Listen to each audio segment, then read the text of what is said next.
Bom dia, bem-vindos ao Discurso Direto, programa de entrevistas do Novo e da JETV.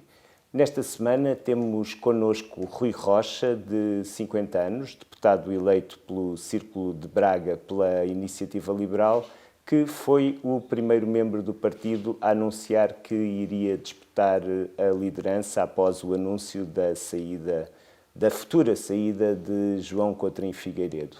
Rui, obrigado por ter aceito o nosso convite. Eu pergunto se pudesse voltar atrás, voltaria a anunciar a candidatura poucas horas depois de João Coutrinho Figueiredo ter dito que deixaria de ser o líder? Antes de mais uma correção, eu agradeço a simpatia, mas são 52, não são 50, e portanto fico grato. Quanto à pergunta, sim, eu faria exatamente a mesma coisa por uma razão muito simples. Já foi dito que eu tive conhecimento da decisão do João Coutrinho Figueiredo uns dias antes dela ter sido anunciada à generalidade dos membros da Iniciativa Liberal e também que eu decidi avançar uns dias antes daquele dia 23 de outubro. E, portanto, eu estou convencido que os membros da Iniciativa Liberal não querem um presidente hipócrita. E, portanto, estar a adiar, não sei bem por que motivo, quer dizer, eu não encontro nenhum motivo especial, mas teria sempre alguma natureza de hipocrisia. E, portanto, eu sabia da decisão do João, eu tinha tomado a minha decisão, eu comuniquei-a quando entendi que comunicaria exatamente na mesma altura, porque prezo a transparência e não faria nenhum tipo de hipocrisia em nome de uma agenda qualquer, de qualquer consideração que eu nem sequer percebo muito bem, portanto, avancei no momento que entendi, faria exatamente a mesma coisa. E já agora, eu também nem sequer percebo algum tipo de comentário relativamente ao apoio depois do João Coutrinho Figueiredo, beneficiar, favorecer, prejudicar. Eu não combinei nada com o João sobre apoios ou momentos em que os apoios iriam surgir. O João entendeu fazer o apoio dele naquela noite, fez quando entendeu, e eu não tenho nenhum problema, pelo contrário, tenho o maior orgulho em ter o apoio do Presidente do Partido que conduziu ao sucesso da Iniciativa Liberal, do Presidente do Partido que sai num momento em que tem o reconhecimento da opinião pública, todas as sondagens o dizem, e, portanto, pela minha parte, eu não faria nada de diferente. Portanto, não consegue compreender que haja quem compare a situação com o que se deu no PCP, que quando Jerónimo de Sousa saiu, é imediatamente colocado no comunicado que haverá Paulo Raimundo como sucessor.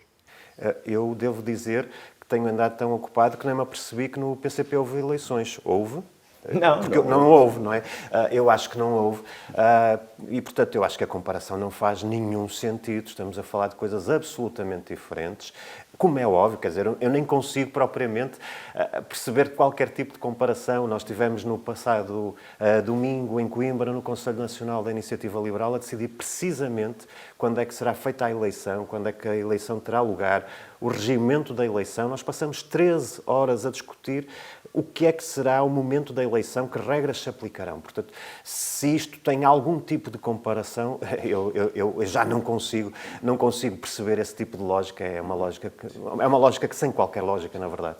Naquele domingo, o Coutrinho Figueiredo disse, e cito, que o partido precisa de uma atitude mais combativa, mais popular e mais abrangente a nível nacional. Tendo em conta que conta com o apoio dele, presume-se que ele revê em si esse perfil.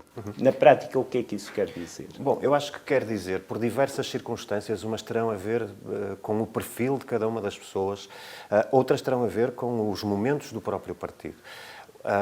O partido teve 3, 4 eleições praticamente consecutivas, se eu bem me lembro, presidenciais, autárquicas, tínhamos tido regionais dos Açores, tivemos agora as legislativas no princípio do ano 2022 e, portanto, o partido esteve muito virado para fora, obviamente, muito preocupado, mas também com um trabalho muito bem feito de segmentação dos seus objetivos eleitorais. Portanto, nós não tínhamos sequer condições estruturais para falar de forma mais abrangente e, portanto, o trabalho foi eficaz, o resultado está aí, o sucesso está aí com a eleição dos 8 deputados e, diria eu também, com a eleição nos Açores, com o resultado nas presidenciais. Portanto, há uma trajetória crescente da Iniciativa Liberal que teve a ver com essa questão de ver muito bem qual era o sentido da comunicação que devíamos fazer. Agora estamos num momento diferente e a Iniciativa Liberal tem que crescer e eu estou convencido que vai continuar a crescer. Como é que vai continuar a crescer? Com propostas muito concretas que se adicionam àquelas que são as bandeiras que a Iniciativa Liberal já defende e continuará a defender com o mesmo empenho, com o mesmo entusiasmo, muito ligadas às questões do crescimento, às questões fiscais, às questões da desburocratização, da liberdade de escolha na saúde e na educação. Portanto, isso é o património das ideias que a Iniciativa Liberal trouxe para o debate político, defendeu e continuará a defender com enorme entusiasmo nos próximos anos. E qual é o acrescento agora? O acrescento são 3 ou 4, ou 10, ou 20, vamos ver, mas seguramente um conjunto de medidas que vão tocar em pontos fundamentais para a vida dos portugueses. Essa parte do crescimento, da fiscalidade, está traduzida naquilo que nós dizemos, propostas concretas para pessoas que querem subir na vida, portanto, que querem, através do seu mérito, do seu trabalho, ter sucesso. O sucesso é algo que em Portugal é muito desvalorizado, é quase estigmatizado, e nós somos um partido que gosta do sucesso e que quer ajudar quem trabalha e quem quer ter sucesso. Mesmo aí nessa dimensão mais fiscal das coisas, nós temos medidas novas para introduzir. Por exemplo, a Iniciativa Liberal não tem falado diretamente para trabalhadores independentes e profissionais liberais. Estamos a falar de centenas de milhares de portugueses que são muito maltratados pelo Estado português. Parece que são só sujeitos passivos de imposto e de obrigações. E são pessoas que contribuem para o crescimento do país. E, portanto, nós vamos reforçar a nossa proposta com medidas concretas para profissionais liberais. Quando a Iniciativa Liberal ficou muito conotada com a questão da taxa única de IRS, mesmo que mitigada por uma segunda taxa, houve ou não alguma falha de prever que haveria o contra-argumento de adversários políticos de que estávamos a falar na borla para os milionários? Não se trata disso, vamos lá ver.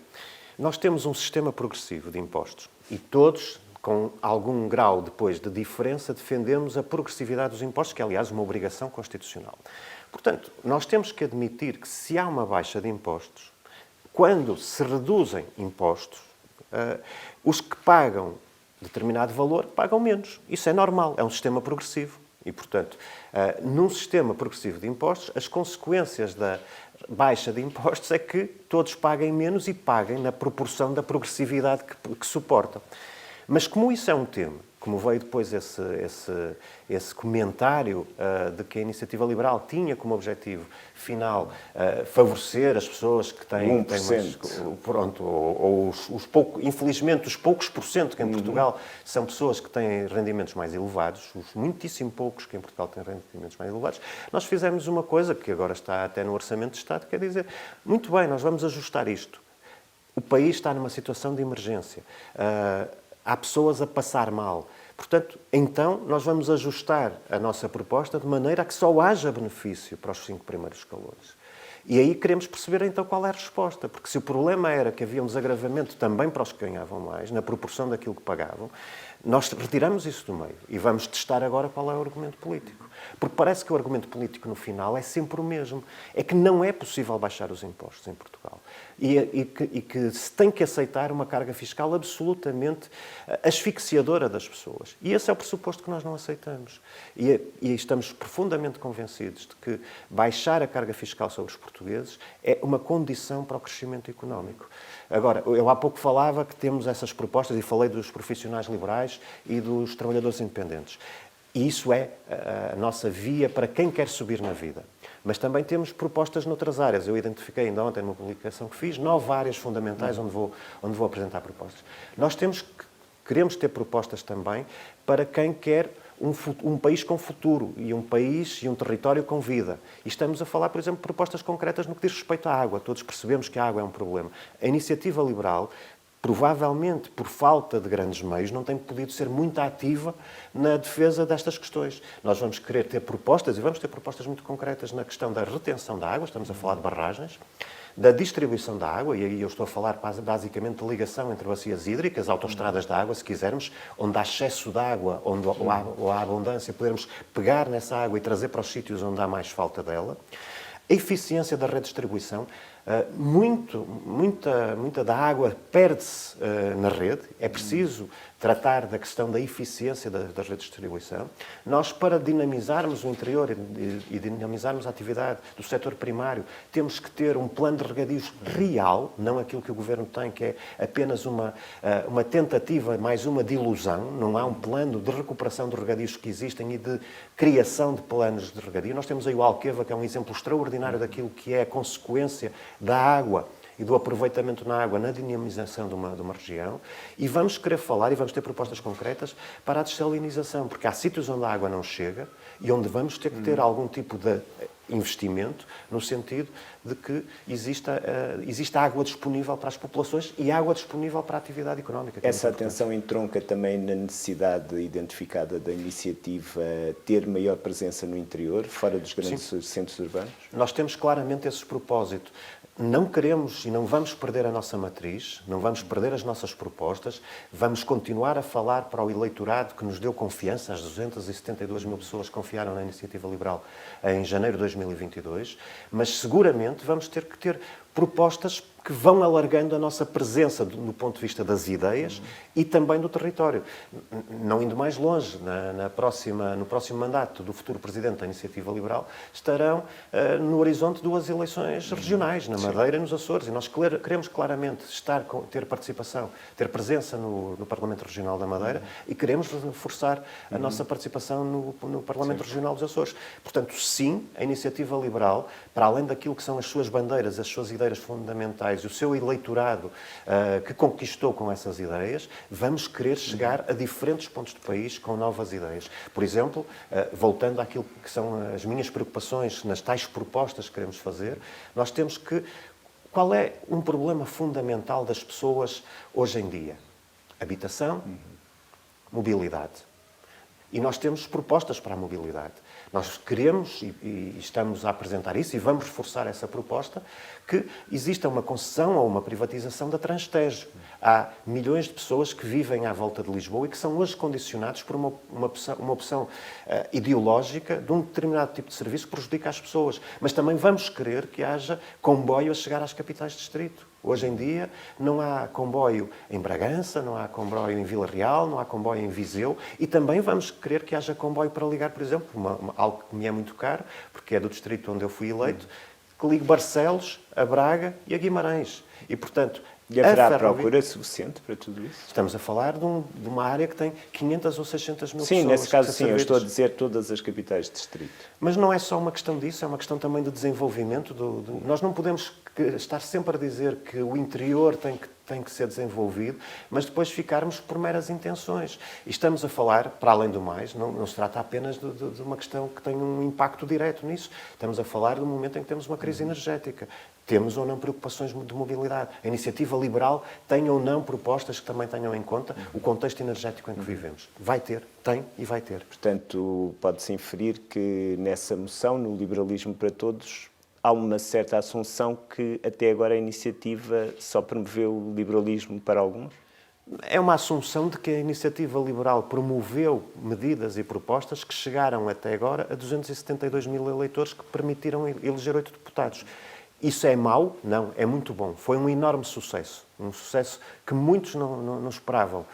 E um sucesso construído sobre ideias, sobre propostas, sem entrar em demagogias, sem entrar em populismos.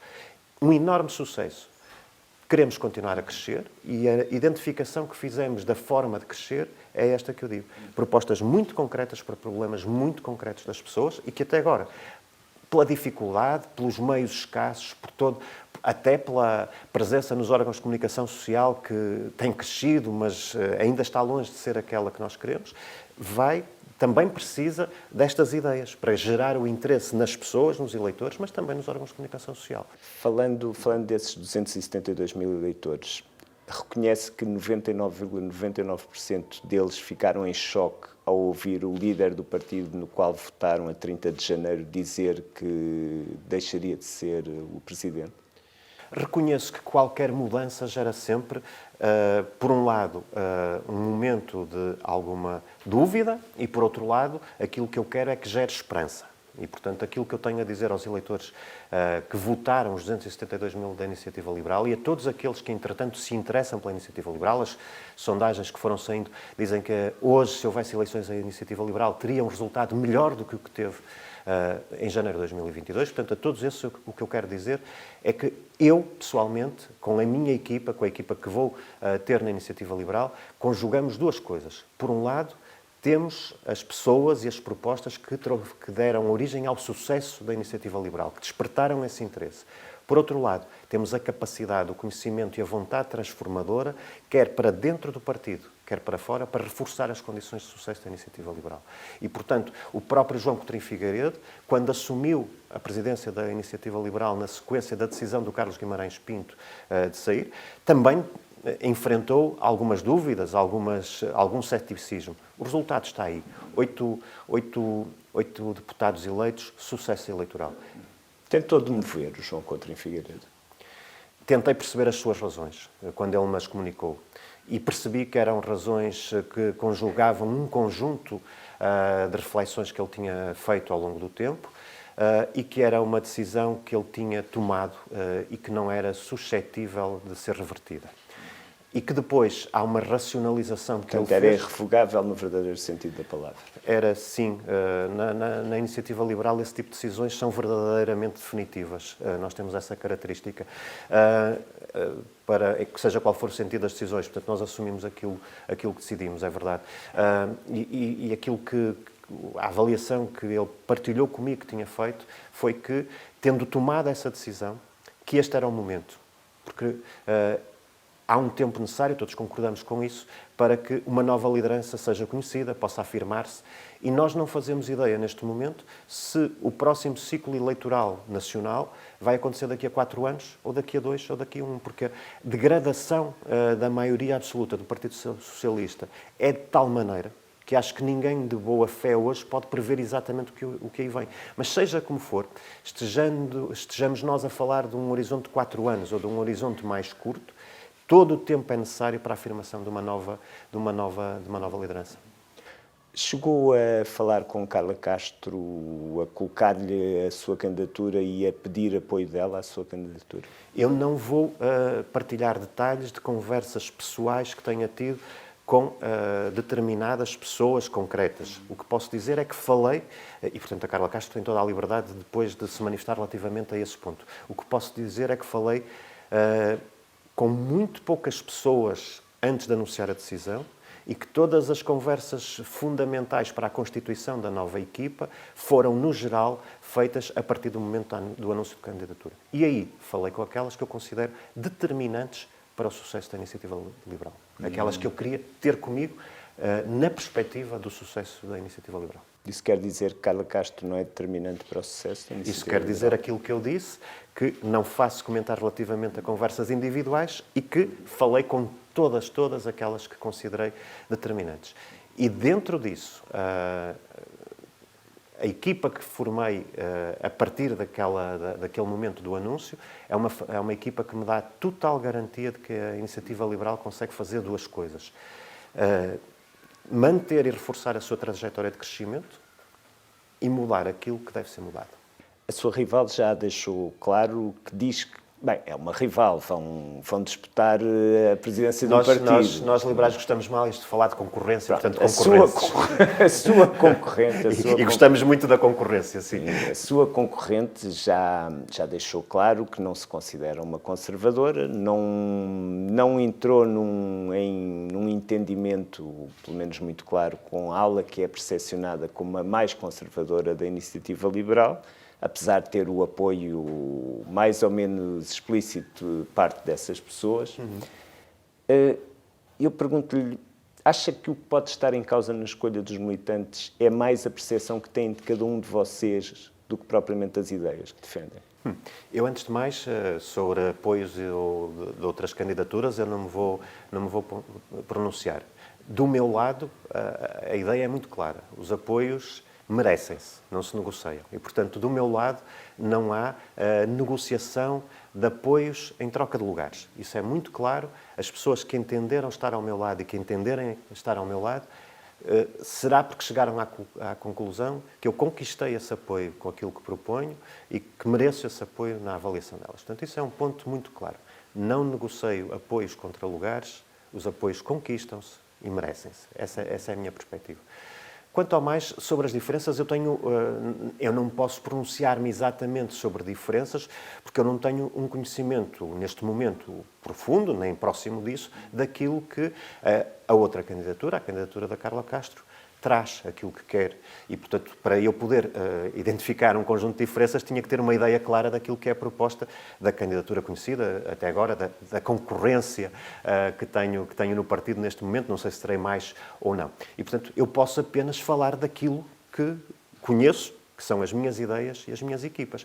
E, portanto, aquilo que eu digo é, há claramente uma ideia de continuidade no crescimento, de manter uma estrutura que foi fundamental para o sucesso da iniciativa liberal e de recusar ideias de ruptura ou de aventureirismo, porque só seriam aceitáveis, digo eu, do ponto de vista dos membros da iniciativa liberal, ideias de ruptura ou de aventureirismo, se os resultados não fossem um sucesso. Eu não percebo como é que se pode estar a pretender ruptura, é ruptura contra o sucesso de que estamos a falar. Portanto, se é isso, eu tenho dificuldade em entender. A minha proposta é, seguramente, de manter a estrutura essencial, de manter as pessoas que contribuíram para o sucesso do partido, que são determinantes no funcionamento e no crescimento que o partido teve, quer com Carlos Guimarães Pinto, quer com João Coutinho Figueiredo.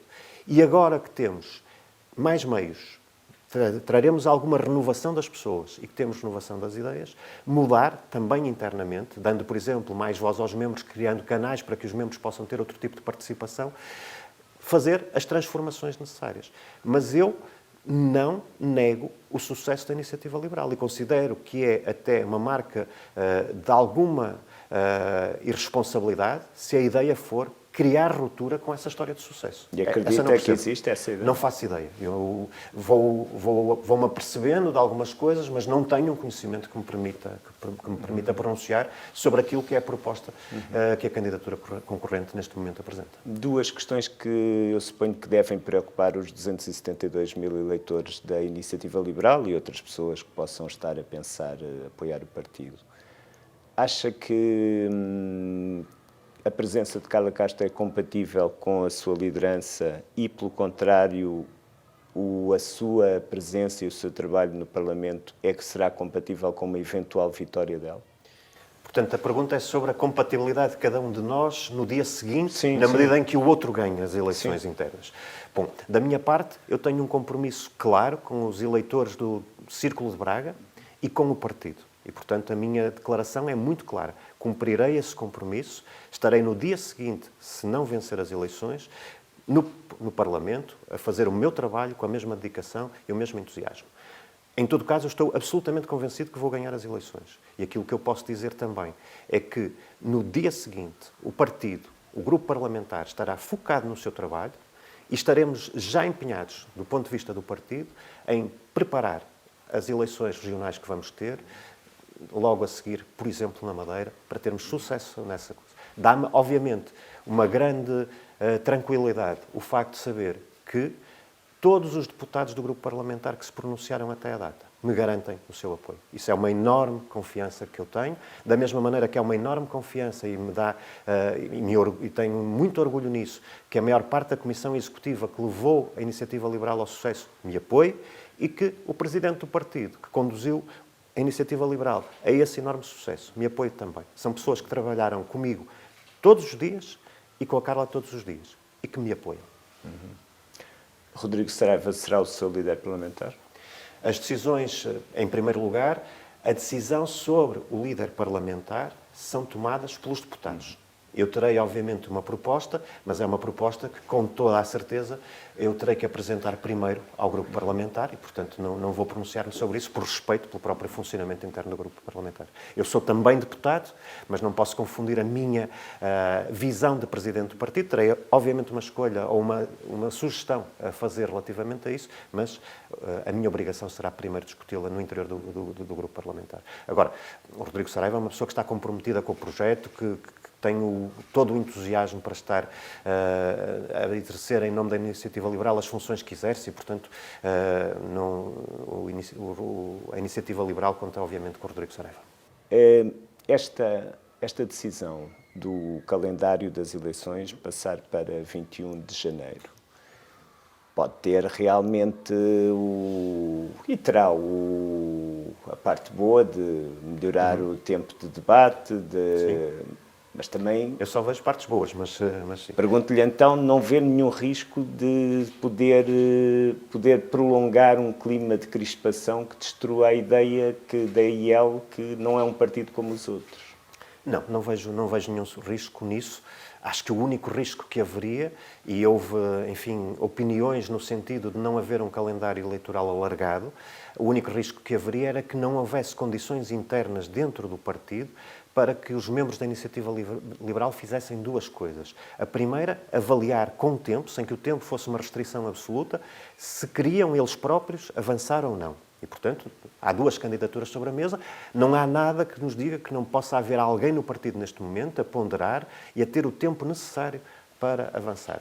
Segundo ponto, é muito importante que os membros tenham também tempo para, conhecidas as candidaturas que estiverem presentes, terem uma reflexão sobre quem encabeça as listas, quem são as listas, quais são as propostas, quais são os objetivos de cada uma dessas listas. E, portanto, o único perigo que eu via é que a insistência num calendário mais condicionado no tempo pudesse impedir isso. Aliás, eu devo dizer, criou-se uma ideia de que estaríamos aqui a fazer um alargamento do calendário. É que não havia calendário. A decisão é do Conselho Nacional, portanto, não há nenhum alargamento. O que há é uma decisão que, neste caso, por maioria muito larga dentro do Conselho Nacional, foi no sentido que a data apropriada era 21 de janeiro. E já agora devo dizer uma coisa, eu desde o princípio que defendi que essa data, que janeiro era a data certa, houve uma moção que foi apresentada ao Conselho Nacional, portanto eu não senti necessidade de apresentar uma proposta própria relativamente ao prazo ou à data, mas fiz uma intervenção no sentido de pedir aos conselheiros que avaliassem todos os pontos em presença e que apoiassem, como eu próprio fiz, essa moção no sentido de que a data da eleição fosse precisamente não antes de 20 de janeiro. É ou não curioso que a lista ao Conselho Nacional, que se identifica como sendo de oposição interna, não é propriamente uma suposição, é bastante assumido, veja como uma vitória o facto de ambos os candidatos conhecidos à liderança mostrarem abertura para a Comissão Executiva deixar de ter inerência de voto no Conselho Nacional e para que haja uma estrutura de coordenação das regiões autónomas? Eu aí posso falar apenas, em primeiro lugar, da minha opinião e do meu compromisso. Eu acho que a questão das inerências da Comissão Executiva no Conselho Nacional é uma questão que deve ser revista e que, portanto, que há um peso excessivo, provavelmente, dessas inerências.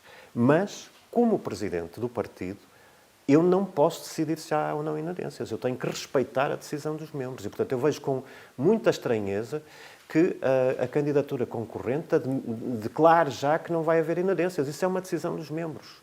Eu não, como Presidente do partido, nem posso impor que haja ou não, ou como são as inerências, o futuro modelo de inerências, se é que há algum.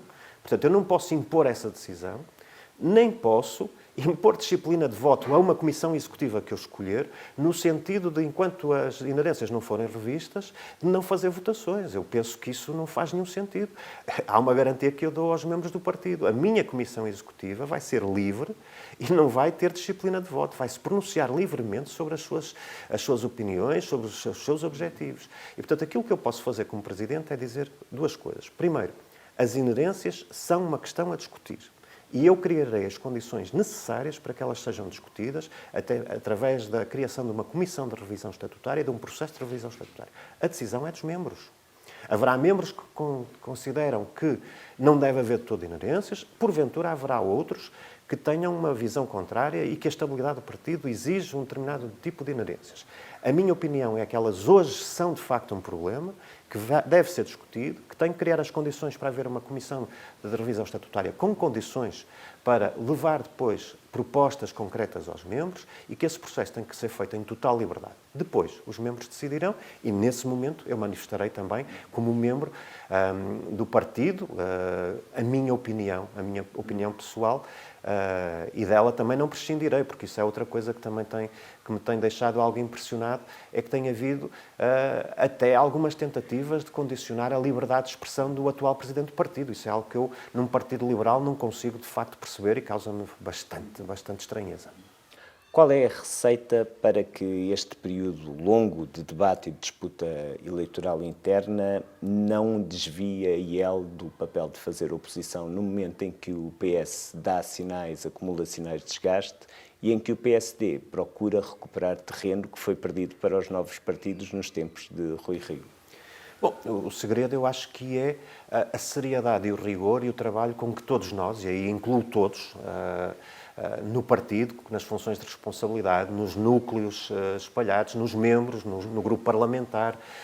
E, portanto, todos os órgãos do partido têm essa capacidade de distinguir muito bem aquilo que é uma disputa interna, que obviamente queremos fazer com abertura, com debate e, portanto, com participação, daquilo que é o combate à gestão que o Partido Socialista está a fazer. Eu próprio tenho tido uma intervenção muito clara nesse sentido. Tive a oportunidade de dizer ao Sr. Primeiro-Ministro que ele é um dos principais responsáveis pela degradação das instituições há bem pouco tempo, disse ao Primeiro-Ministro no Parlamento. Porque aquilo que o Primeiro-Ministro está a fazer é parasitar o populismo para sobreviver. Isso é inaceitável porque transforma de facto aqui as instituições num terreiro de disputa que não valoriza as instituições. Nós somos pela liberdade política e a liberdade política baseia-se muito na existência de instituições fortes, credíveis. O Primeiro-Ministro está a dinamitar por dentro as instituições. Esse é o primeiro ponto. O segundo ponto é que todo o trabalho no Parlamento, todo o trabalho do partido está a ser feito, continuará a ser feito com o mesmo rigor e, portanto, António Costa, desse ponto de vista, pode contar com a oposição clara da Iniciativa Liberal. Aliás, eu estou convencido que a irritação que o Primeiro-Ministro tem demonstrado, em geral, mas também particularmente dirigida à Iniciativa Liberal, assenta em duas coisas fundamentais. Primeiro, na falta de soluções para o país. Em segundo lugar, no reconhecimento que a Iniciativa Liberal lhe faz uma oposição séria e uma oposição fundamentada. E, portanto, o Primeiro-Ministro teme a Iniciativa Liberal e por isso fica irritado. No entanto, a estratégia discursiva dele tem sido equiparar-vos ao Chega. É a estratégia de parasitação do populismo de que eu falava. E sobre isso eu não tenho mais a dizer. Acho que as diferenças são evidentes. A Iniciativa Liberal é um partido que baseia as suas propostas no rigor, na fundamentação, na discussão. Portanto, estamos a falar de universos completamente diferentes. Portanto, não podendo tratar-se de desconhecimento por parte do Primeiro-Ministro, isso é apenas uma estratégia de sobrevivência que, de qualquer maneira, as pessoas percebem que não tem qualquer fundamento e, portanto, que cai pela base. Tendo em conta que, e os analistas reconhecem isto, tem havido ao longo dos últimos anos, da parte de António Costa, uma estratégia de ataque ao Chega que é encarada como uma forma de sobrevalorizar o Chega. Do populismo, sim. Qual é o indício de repente, o Primeiro-Ministro acordar com ataques do mesmo género, não só a vocês, como, por exemplo, ao Bloco de Esquerda? Eu interpreto isso neste duplo sentido que disse. Por um lado, o Primeiro-Ministro confronta-se com uma situação do país. Ele não é Primeiro-Ministro desde março. É Primeiro-Ministro há 7 anos. Para além disso, tem uma longa presença nos momentos e nos órgãos de decisão. Ele foi Ministro. Portanto, a cara de Portugal hoje é a cara de António Costa, queiramos ou não. É o principal responsável pela situação e pelo enquadramento que o país vive. E o enquadramento que o país vive, e é isso que o Primeiro-Ministro tenta fazer, quer com essa parasitação do populismo de que eu falo, quer depois com estes ataques direcionados, é esconder a realidade. E a realidade são 4.400.000 portugueses em 2022 ou 2021 no limiar de pobreza antes de transferências sociais. Essa é a realidade. Quase metade dos portugueses são pobres antes de transferências sociais. Isso é o resultado da governação do Partido Socialista, sobretudo, e é o resultado da presença de António Costa em sucessivos governos, nos 7 últimos anos, com responsabilidade de Primeiro-Ministro. E, portanto, António Costa é uma máquina de produzir pobres. É uma máquina de produzir pobres. E o país chega a esta altura, dependente da subsidiação da Europa. Sem soluções. Depois o que é que resta? Resta lutar contra as decisões do BCE, como se fossem moinhos de vento, não é? Porque não há nada que ele possa dizer. Ele não preparou o país para ter soluções. Ele não fez reformas estruturais. Ele não geriu o país. Ele não tomou decisões. Ele não tomou opções. António Costa nunca fala a verdade aos portugueses. Nunca fala a verdade. Chega a um momento em que diz aos pensionistas, no Orçamento de Estado está escrito, que vão ter um dos maiores aumentos, ou maior aumento de pensões. Utiliza os conceitos de crescimento nominal e crescimento real, como se as pessoas fossem todas, se não tivessem literacia financeira. Portanto, o que é isto? É a falência total da gestão socialista e de uma gestão personalizada, que é a gestão de António Costa. António Costa é uma máquina de produzir pobres em Portugal. Vê em Luís Montenegro, suponho que na sua ótica, com a ajuda da Iniciativa Liberal, alguém que será capaz de produzir pessoas remediadas ou abastadas? Sob a minha liderança, a Iniciativa Liberal terá duas coisas muito claras. A primeira será o combate às políticas socialistas, à política, neste caso, personalizada por António Costa. Seremos incansáveis na defesa dos interesses dos portugueses contra a estagnação e contra a pobreza que António Costa e as suas políticas representam. Mas há outra coisa que nós também seremos incansáveis. É no combate aos vícios do Bloco Central, no combate ao clientelismo, no combate ao amiguismo, no combate à apropriação do aparelho de Estado pelas clientelas partidárias. E, portanto, isso sinaliza também ao PSD coisas muito claras. Nós estaremos sempre do lado da solução para os portugueses, mas não o faremos sem as nossas condições. E, portanto, sim, respondendo sim, eu vejo a Iniciativa Liberal no futuro a fazer parte de uma solução que possa dar outro tipo de governo ao país. Sim, o PSD é obviamente o parceiro preferencial, ou único, diria, único mesmo, para esse tipo de solução, mas será com a Iniciativa Liberal muito clara naquilo que são as condições necessárias para que esse tipo de soluções possa avançar. E, portanto, a Iniciativa Liberal, isto não é sequer uma questão de arrogância, é uma questão de respeito pelos 272.000 eleitores que nós temos e que votaram em nós. Nós seremos muito claros no tipo de decisões e de compromissos necessários. Portanto, perguntado diretamente sobre Luís Montenegro, eu acho que há claramente uma diferença de estilo relativamente a Rui Rio, mas eu ainda não vi uma afirmação clara de um ímpeto reformista que é necessário para o país. E, portanto, a posição é ao contrário. Esse ímpeto reformista, essa clareza nos propósitos, essa definição de objetivos muito claros, a Iniciativa Liberal tem. Nós estamos à espera do PSD para que possamos ter soluções que possam ser apresentadas ao país. Se for eleito Presidente e acontecer eleições legislativas durante o mandato, a existência de ministros e de secretários de Estado da Iniciativa será uma condição para apoio a um governo? A Iniciativa Liberal é um partido de ideias e, portanto, aquilo que eu disse há pouco sobre a forma como a minha candidatura é lançada, eu disse e sublinho, não troco lugares por apoios, é o mesmo princípio. A Iniciativa Liberal terá e proporá e defenderá a solução que for melhor para o país. Se estivermos convencidos que a presença no governo é a melhor solução para o país, certamente que estaremos disponíveis para isso. Se a melhor solução para o país passar por um programa de governo com determinadas condições e determinadas características, mas também for melhor para o país que a Iniciativa Liberal não esteja presente no governo, a Iniciativa Liberal não fará disso ponto de honra. A experiência dos Açores é uma vacina para cenários de acordos separados de um governo PSD com a Iniciativa e com o Chega? Em primeiro lugar, é preciso clarificar o que é isso da experiência dos Açores. E é preciso ter presente que, de facto, a Iniciativa Liberal tem um acordo com o PSD. Muitas vezes isso é dito de forma popular. Mas isso é claro. Na minha opinião... Com o PSD, com o CDS e com o PP. Sim. Na minha opinião, no próxima solução governativa, a Iniciativa Liberal só estará disponível para soluções com o PSD. Qualquer tipo de outra solução que dependa do Chega, sob a minha presidência, não terá o suporte da Iniciativa Liberal. E acredita que esse é um sentimento transversal a todo o partido, a toda a Iniciativa Liberal? Eu sou muito claro, digo mais uma vez, eu acho que os membros da Iniciativa Liberal não valorizam a hipocrisia. O que é essencial é que saibam aquilo que eu defendo. E relativamente a soluções futuras de governabilidade, as perguntas devem ser colocadas nos seguintes termos ao Chega.